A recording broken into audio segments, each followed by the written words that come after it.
মানবতা বিরোধী অপরাধের মামলার রায় ঘোষণাকে ঘিরে তপ্ত বাংলাদেশ।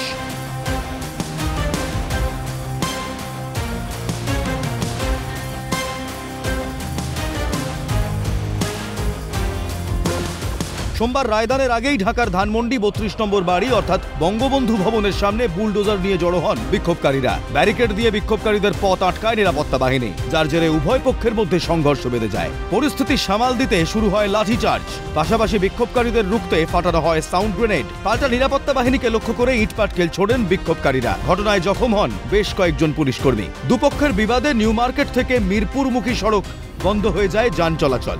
শেষমেশ সেনাবাহিনীর তৎপরতায় ছত্রভঙ্গ হয়ে যায় বিক্ষোভকারীরা। প্রসঙ্গত, গত ফেব্রুয়ারিতে বঙ্গবন্ধু শেখ মুজিবুর রহমানের স্মৃতি বিজড়িত ৩২ নম্বর ধানমন্ডির বাড়িটির অর্ধেকের বেশি অংশ ভেঙে ফেলেছিল বিক্ষোভকারীরা। পাশাপাশি ভেঙে ফেলা হয় মিউজিয়াম।